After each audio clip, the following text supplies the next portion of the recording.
안녕하세요. 주식 라텔입니다. 지금 같은 경우에 그 오리엔트 전공, 오리엔탈 전공이 아니고 오리엔트 전공입니다. 자, 지금 6연상을 올라간 상태이고 투자 경고를 맞고도 올라갔기 때문에 앞으로 투자 위험 단계까지 올라가게 되고 거래 정지가 한 번 더 나올 수가 있습니다. 자, 윤석열 탄핵으로 인해서 조기 대선이 현실화됐습니다. 이럴 때 무턱대고 테마주 하는 게 아니라 정치적인 시야도 좌파나 우파 할 것 없이 열어놓고 봐야 테마주가 판치고 있는 지금 여러분들의 계좌가 그나마 조금이라도 긍정적으로 달라질 수 있다라고 말씀드릴 수가 있겠습니다. 우리가 지난 대선부터 생각을 해보죠. 문재인 대통령이 코로나 시국에 잘 대처했다는 긍정적인 평가와 국가 운영을 못했다고 하는 부정평가가 있습니다. 그렇기 때문에 0.7% 차이로 윤석열이 당선이 되었습니다. 윤석열은 지난 12.3 계엄 사태로 모든 사람들이 알다시피 탄핵 대상이 되었습니다. 그러면 앞으로 일어날 일들이 그 시기는 정확하게 알 수는 없지만 조기 대선이 현실화된 상황이라는 것은 모두 동의하실 겁니다. 계엄령 해제부터 국제 신용이 떨어지고 원달러 환율이 치솟는 과정에서 국내 주식은 바닥이 어딘지 모르고 계속 내려가고 있습니다. 그 와중에 시장을 주도하는 것은 정치 테마주의입니다. 여당이나 야당이나 예측을 못했기 때문에 지금은 야당은 이재명 대표, 여당은 한동훈 대표, 그리고 안철수 의원 이런 테마주가 움직이고 있고, 그리고 약간 곁다리로 간다 그러면 이준석 개혁신당 대표 테마주도 움직임을 보여주고 있습니다. 이제 가장 먼저 이재명 더불어민주당 대표의 테마주부터 설명을 드리면 대장주는 지금까지는 오리엔트 전공입니다.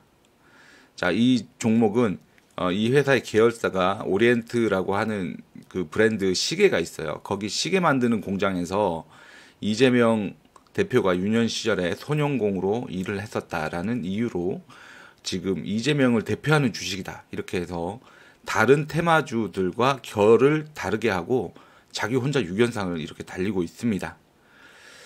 자, 여기서 이거 말고도 여러 가지 종목들이 있습니다. 그래서 오늘 현재 시간으로 상한가 간 종목들 이렇게 좀 말씀을 드리면 오늘 12월 12일인데요. 위세 아이텍 이런 것들도 2연상을 갔는데 이유는 단순합니다. 여기 대표가 여기 관계자가 이 회사의 관계자가 이재명 대표의 부인인 그분의 사촌 오빠다.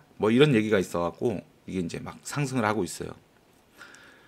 자, 나머지 대표주도 많습니다. 그 경북 안동에 위치한다는 이유로 동신건설 이런 것들도 굉장히 많이 올라갔고요. 여러분들께서 이런 것들은 여러분들이 인터넷으로 조금 검색을 하시면서 여러분들이 직접 이 테마주가 어떻게 구성이 되어 있고 어떤 종목들이 있는지 한번 확인을 해보시면 좋을 것 같습니다. 자, 그리고 한동훈 테마주도 있고 안철수 테마주도 있는데 안철수 테마주 같으면 대표적으로 안랩이 있겠고 안랩이라는 종목이 있겠고 그 다음에 써니전자가 있겠죠. 지금도 써니전자 같은 경우에도 안랩과 같이 이렇게 움직이고 있고 삼보산업처럼 이런 테마주도 있습니다. 이런 것들도 이준석 테마라고 보시면 될 것 같은데 각각 정치인들마다 테마주가 있어요. 무슨 인맥이다 혈연이다 이런 이유로 올라가는 것들이 테마주가 형성이 되어 있는데 검색을 해보시면 알 수가 있으실 겁니다. 자, 큰 틀에서 보면 이번 계엄 사태로 인해서 놀란 국민들이 중도 성향을 가진 유권자도 야당에 표를 줄 확률이 굉장히 높습니다. 쉽게 얘기하면 야당에서 누가 나오든지 당선 가능성이 높다는 이야기입니다. 그런데 오늘 12월 12일 조국 대표 유죄 확정 대법원 판결이 나오면서 잠재적 대선 후보였던 조국의 가능성은 사라졌습니다. 그러면서 이재명 대표 쪽으로 더 표가 몰리니까 이재명 테마주 해야 되겠네라고 생각하실 수가 있습니다. 자, 그런데 이재명 대표는 지금 재판 중에 있는 사람입니다. 자, 그리고 우리가 여기서 간과하지 말아야 되는 점에 대해서 말씀을 드리고자 하고 있는데, 여당이든 야당이든 두 정치 세력들은 법에 대해서 너무 잘 알고 있는 그런 집단이라는 것입니다. 자, 여기에서 중요한 게 헌법재판소 법입니다. 51조 조항이 가장 중요한데, 피청구인에 대한 탄핵 심판 청구와 동일한 사유로 형사소송이 진행되고 있는 경우에는 재판부는 심판 절차를 정지할 수 있다. 요게 헌법재판소법 51조 항목인데, 이걸 되게 조심해야 된다라고 지금 여러 가지에서 얘기가 나오고 있습니다. 지금 검찰이나 경찰이나 누가 되든지 간에 윤석열을 가지고 형사재판을 먼저 걸어버리면 탄핵이 된다 하더라도 이 재판이 끝나야지만 탄핵 심판을 하겠다 할 수 있다. 그러니까 무조건 그렇게 해야 된다가 아니고 그럴 수도 있다라는 그런 얘기가 되는 부분입니다. 그래서 여당에선 시간 끌기로 이런 공약을 사용할 확률이 굉장히 높아 보입니다. 자, 이재명 대표가 선거법 위반으로 인해서 1심 재판에서 징역 1년, 집행유예 2년을 선고받았습니다. 그러니까 벌금 100만 원만 되어도 의원직이 상실되고 앞으로 선거에 나설 수 없게 됩니다. 피선거권이라고 하죠. 5년간 선거에 나올 수 없다는 것입니다. 그럼 나이를 생각을 해보면 지금 뭐 재판을 받고 징역살이를 하고 그 다음에 5년 후에 대선 후보로 나오면 될 것인가? 그때는 시대가 너무 많이 바뀌어 있다라는 겁니다. 뭐 20대나 30대, 40대 같으면 5년이라는 시간이 길지 않을 수 있다라고 보는데, 이미 벌써 60대가 넘어가면 시간은 한없이 빨리 지나가는 겁니다. 이재명 대표는 시간이 없습니다. 하루라도 빨리 선거를 치러가지고 대통령에 당선되어야지만 진행 중인 재판을 멈출 수가 있다는 것인데, 시간은 누구 편일지 아무도 장담하기 어렵습니다. 자, 그런데 여당은 다음 대통령 선거에 누가 나오더라도 중도층의 민심을 얻기는 어려울 것인데 무조건 이재명 대표만 막으려고 하는 이유는 무엇일까요? 그거는 민주당 내에 차기 대선 후보가 정해지지 않았기 때문에 내분이 일어날 수밖에 없다라는 경험적인 정치적 계산이 깔려 있다고 봐야 되겠습니다. 자, 김경수 경남도지사가 급하게 귀국을 했습니다. 근데 이제 김경수 경남도지사 누가 풀어줬을까요? 왜 풀어줬을까요? 정치적 기반이 약하기 때문에 위협적이지 않다라고 판단해서 한동훈과 윤석열이 풀어준 겁니다. 자, 지지율이 약한 후보끼리 나온다면 대선은 기본적으로 5대5의 확률을 가집니다. 자, 5대5 말은 5대5인데 어떻게 보면 젊은 유권자 수가 적기 때문에 보수를 지지하는 중장년, 노년층 인구가 많기 때문에 아무래도 보수 측이 조금 더 유리하다라고 보는 게 맞겠습니다. 그래서 아무리 별로인 후보가 나와도 기본적으로 이 열정적인 팬덤을 가진 그런 정치인이 아니라면 5대5 싸움이라고 생각을 해야 되는 게 맞다고 봅니다. 왜냐하면 지난 대선에서도 윤석열과 이재명 둘이서 대선에서 붙었지만은 0.7%의 근소한 차이로 윤석열이 당선이 된 거죠. 자, 그래서 이 대통령 선거는 기본적으로 5대5 이렇게 보시면 좋을 것 같고, 그러면 이제 이재명 대표가 대선에 못 나올 경우 김경수 전 경남지사가 나오면 이길 수 있느냐, 이런 것들도 생각을 해봐야 되는데, 문제는 이재명 대표가 못 나오는 경우에는 민주당을 향해서 범죄자 집단 혹은 범죄자가 대표로 있던 당, 그러면서 굉장히 그 사람의 청렴도에 대해서 공격할 건덕지가 많아진다는 것이죠.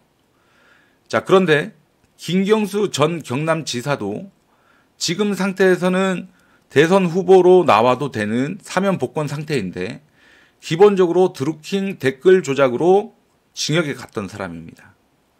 그렇기 때문에 누가 더 깨끗하냐 이런 논쟁으로 간다 그러면 그때 되면 이 지지층이 또 분열이 될 수가 있어요. 그리고 중도층에서도 그때 봐서 분위기에 봐서 또 다른 쪽으로 쏠릴 그럴 가능성도 있기 때문에 이재명 대표를 필사적으로 막으려고 하는 것이고, 자 그렇게 된다 그러면 김경수 후보가 아니고 다른 지금 민주당 내에서 굉장히 존재감을 과시하고 있는 정청래 의원, 박찬대 의원, 김민석 의원 이런 사람들이 나오면 어떻게 될까요? 그렇게 되면 다 이긴 대선 지는 겁니다. 이유는 제가 따로 말씀드리지 않겠습니다. 그래서 제가 딱 알려드리겠습니다.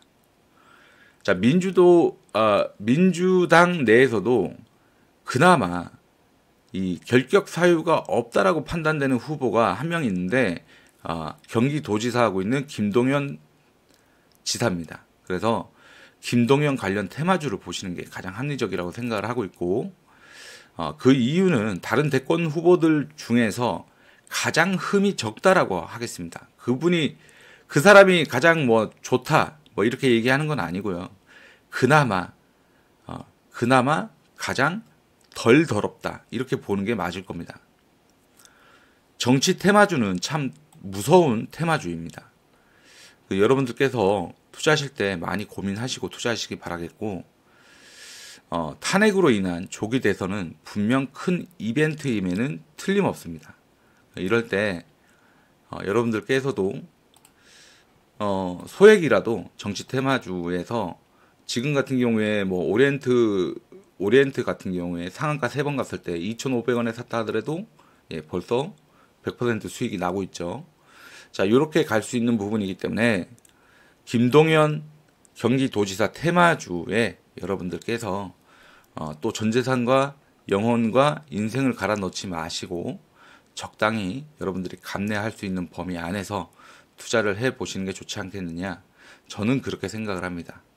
자, 이번 영상은요 이재명 대표 관련 테마주에 대해서 간략하게 설명을 드리는 바이고, 지금 국장이 안 좋다고 떠나신 분들도 많이 있고 어쩔 수 없이 국장에 남아 있으신 분들도 계실 텐데, 이런 이벤트가 올 때 참여를 해서 내가 어느 후보가 될 것 같다 이런 거 잘 판단을 해 보시고 투자를 하셔서 대략적으로 한 1,000만 원 투자했는데 한 100% 수익이 나면 1,000만 원 정도 수익이 나는 거 아니겠습니까?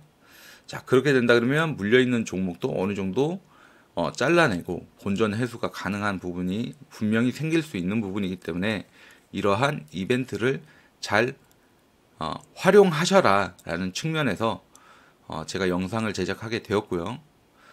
끝으로 다시 한 번 더 말씀드리지만 모든 투자의 책임과 판단은 여러분들이 하시는 거기 때문에 여러분들이 감내할 수 있는 정도만 하시기 바라겠습니다.